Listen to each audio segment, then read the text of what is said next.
See the introduction to cell.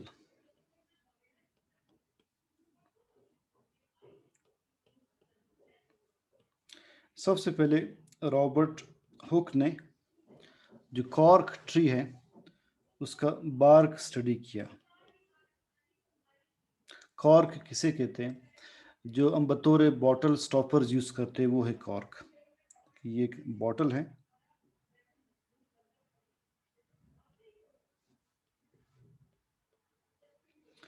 पहले ये बहुत कॉमनली यूज होते थे, आजकल मैंने नहीं देखे। देखिए बॉटल स्टॉपर्स के तौर पर हम कॉर्क यूज करते हैं। इस कॉर्क को अंडर माइक्रोस्कोप स्टडी किया, इसके सेल्स को अंडर सेल्फ माइक्रोस्कोप यूज किया। एक माइक्रोस्कोप जो उन्होंने खुद इन्वेंट किया था, तो उसके अंदर जो स्लाइड बनाई, स्लाइड के अंदर उन्हें इस तरह के कंपार्टमेंट्स दिखाई दिए।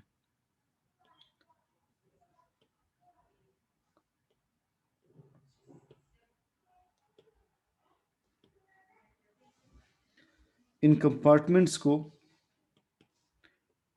सेल्स का नाम दिया या सेलुला का नाम दिया।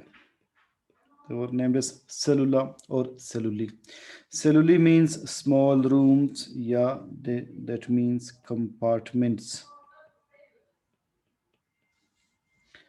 तो प्लांट का एक पीस लेकर उसकी स्लाइड बनाकर माइक्रोस्कोप के अंदर स्टडी किया। जो स्लाइड बनी तो उसमें कंपार्टमेंट्स दिखाई दिए, उन कंपार्टमेंट्स को सेल्स या सेलुली का नाम दिया। ये कब की बात है? ये डिस्कवरी किसने की? Robert hook.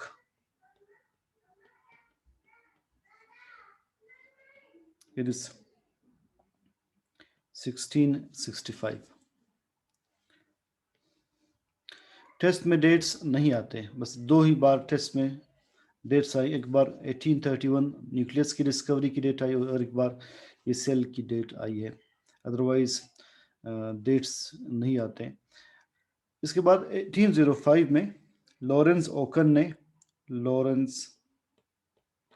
ओकन उन्होंने एक स्टेटमेंट रिलीज की कि तमाम ऑर्गेनिजम्स सेल्स से बने हैं या सेल्स से डिराइव्ड है।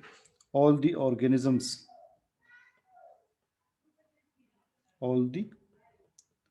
organisms are made of cells या वेसिकल्स। यानी सिर्फ ये जो ट्री है इसके अंदर सेल्स मौजूद नहीं, बल्कि जितने लिविंग ऑर्गेनिजम्स है वो सारे के सारे सेल से बने। लॉरेंस ओकन ने ये बात की। फिर लेमार्क ने, Jean Baptiste D Lamarck complete नाम है, लेमार्क ने इसी बात को मजीद जो है स्ट्रेंथन इस तरह से किया। उन्होंने कहा कि पॉसिबल ही नहीं कि एक लिविंग ऑर्गेनिज्म हो और वो सेल से बना ना हो, ये पॉसिबल नहीं है।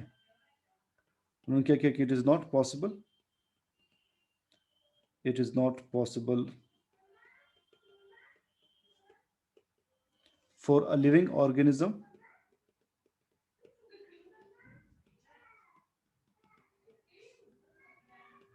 not to be made of cells.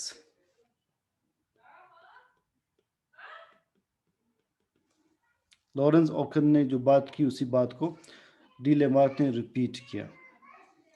1824 में हेनरी डुट्रूशे उसने अगेन प्लांट मटेरियल पिक किया, नाइट्रिक एसिड में डालकर डिसॉल्व करके उसका के स्लाइड्स बनाए। अगेन माइक्रोस्कोप में देखा तो अब देखा कि इस बार जो है उसे सेल्स के अराउंड एक थिक वॉल दिखाई दी।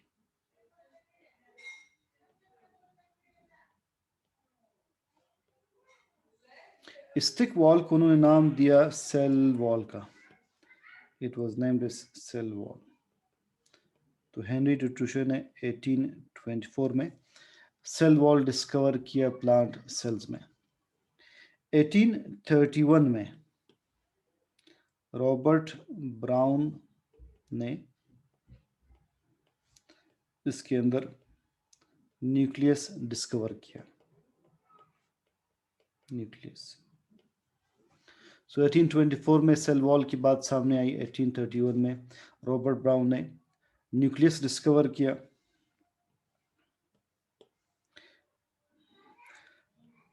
फिर एक बॉटनिस्ट था श्वान और एक जोलॉजिस्ट था श्लाइडन, उन्होंने सेल थ्योरी प्रेजेंट की। तो श्वान एंड श्लाइडन, श्वान was botanist and Schleiden was zoologist. A botanist, a zoologist, they presented cell theory. ये पॉइंट अहम है टेस्ट के लिहाज से, सेल थ्योरी आती है, दे प्रेजेंटेड सेल थ्योरी।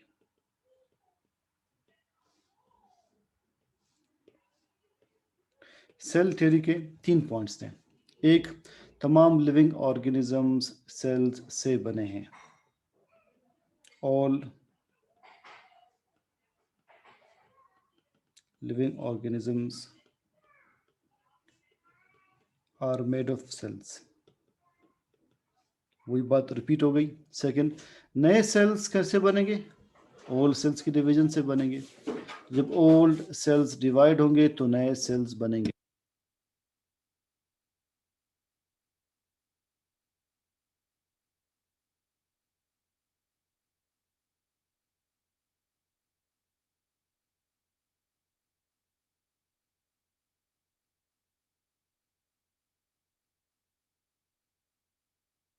ये ब्लैक एक ओल्ड सेल है, ये डिवाइड होकर नए सेल्स बना देगा। और थर्ड, उन्होंने क्या कहा कि सेल क्या है? सेल हर लिविंग ऑर्गेनिज्म का स्ट्रक्चरल एंड फंक्शनल यूनिट है। तो किसी भी लिविंग ऑर्गेनिज्म के सेल से बनने के बाद अगली बात ये सामने आई कि सेल की सिग्निफिकेंस क्या है। ऑर्गेनिज्म सेल से तो बने हैं, मगर सिग्निफिकेंस क्या है? Cell is the structural and functional unit of living organisms. Cell is the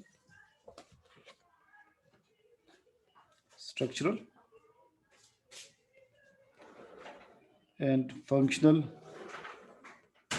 unit of organisms.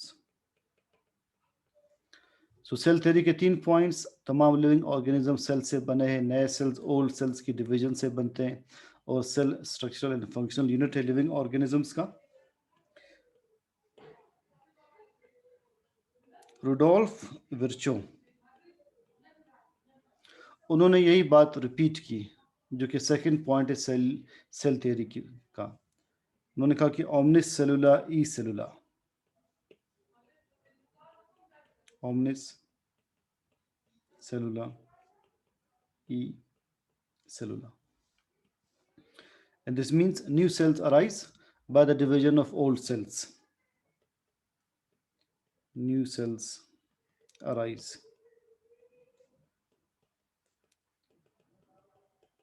by the division of old cells. इस बात को मजीद कंफर्म किया लुइस पैस्चर ने, इसके लिए उन्होंने एविडेंस प्रोवाइड की। So Louis Pasteur provided evidence for it. Louis Pasteur provided evidence for it.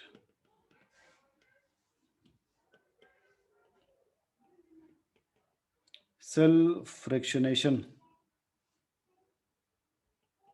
एक सिंपल टॉपिक, इसे पढ़ लेते हैं में क्लास ऑफ। सेल फ्रैक्शनेशन में हम सेल के फ्रैक्शंस को अलग करते हैं, न्यूक्लियस अलग, माइटोकॉन्ड्रिया अलग, बाकी ऑर्गेनेल्स अलग। So it is a technique used to separate the contents of sales.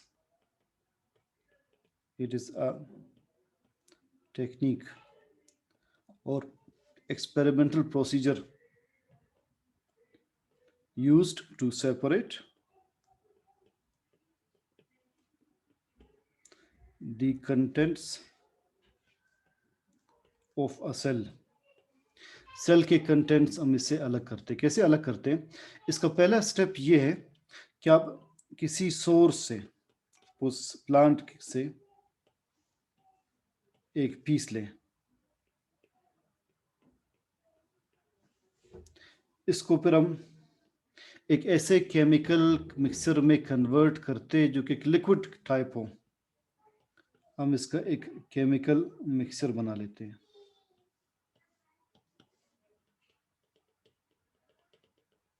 इस केमिकल मिक्सचर को which looks like a liquid, a slurry of liquid, इसे होमोजिनेट कहते हैं। और इस प्रोसेस को हम कहते हैं homogenization. Homogenization and the liquid is homogenate. बहुत सिंपल इसकी एग्जांपल आप याद रखें। हमने अगर चटनी बनानी हो, उसमें धनिया, टमाटर वगैरह या हरी मिर्च डालने हो, तो सबसे पहले हम जूसर में उसका होमोजिनेट बनाते हैं, एक केमिकल, उनका एक मिक्सचर बनाते हैं। इसी मिक्सचर को होमोजिनेट आप कह सकते हैं कि प्लांट के सेल को उन्होंने ग्राइंड किया, जो मिक्सचर बना उसे होमोजिनेट का नाम दिया, होमोजिनेट। अब इस होमोजिनेट को हम लेकर, इस होमोजिनेट को हम लेकर इसकी सेंट्रीफ्यूगेशन करते हैं। ये होमोजिनेट है, इसकी हम सेंट्रीफ्यूगेशन करते हैं। सेंट्रीफ्यूज करते हैं। सेंट्रीफ्यूगेशन में हम टेस्ट ट्यूब स्पिन करते हैं।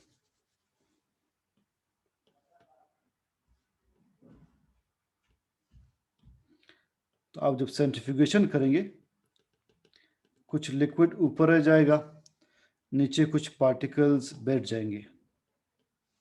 सबसे पहले जो पार्टिकल्स बैठेंगे वो होगा न्यूक्लियस के पार्टिकल्स।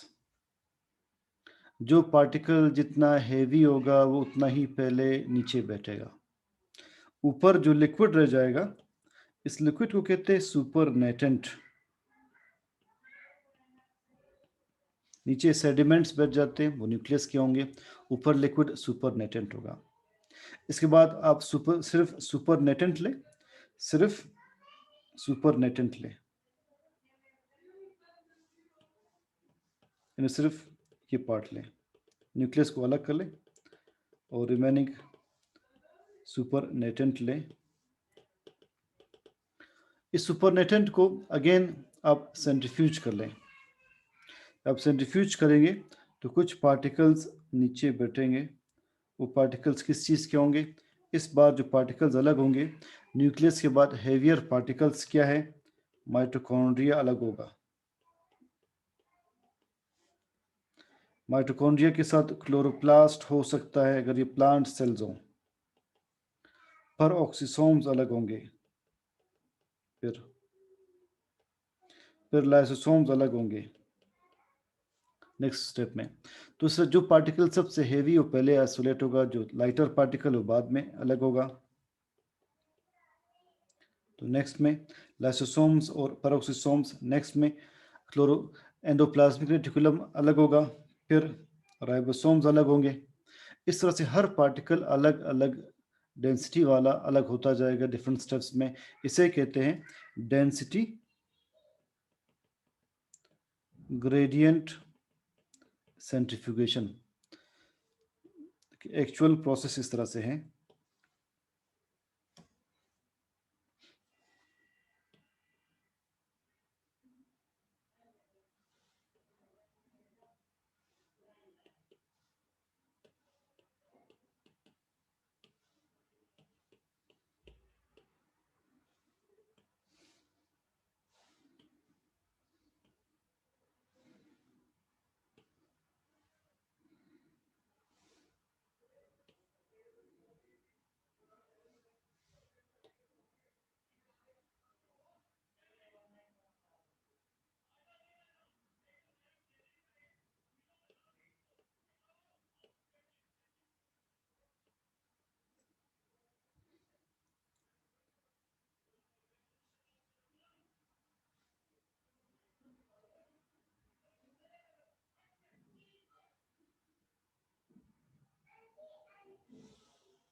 इसमें देख ले, सबसे पहले होमोजिनेट बना रहे हैं, डायग्राम इतनी क्लियर नहीं है।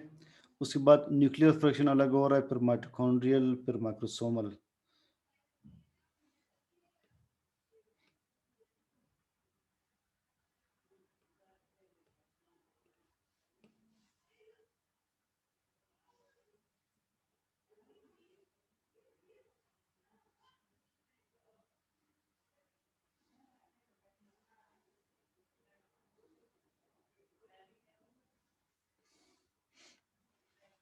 लास्ट यही डायग्राम दिखते हैं।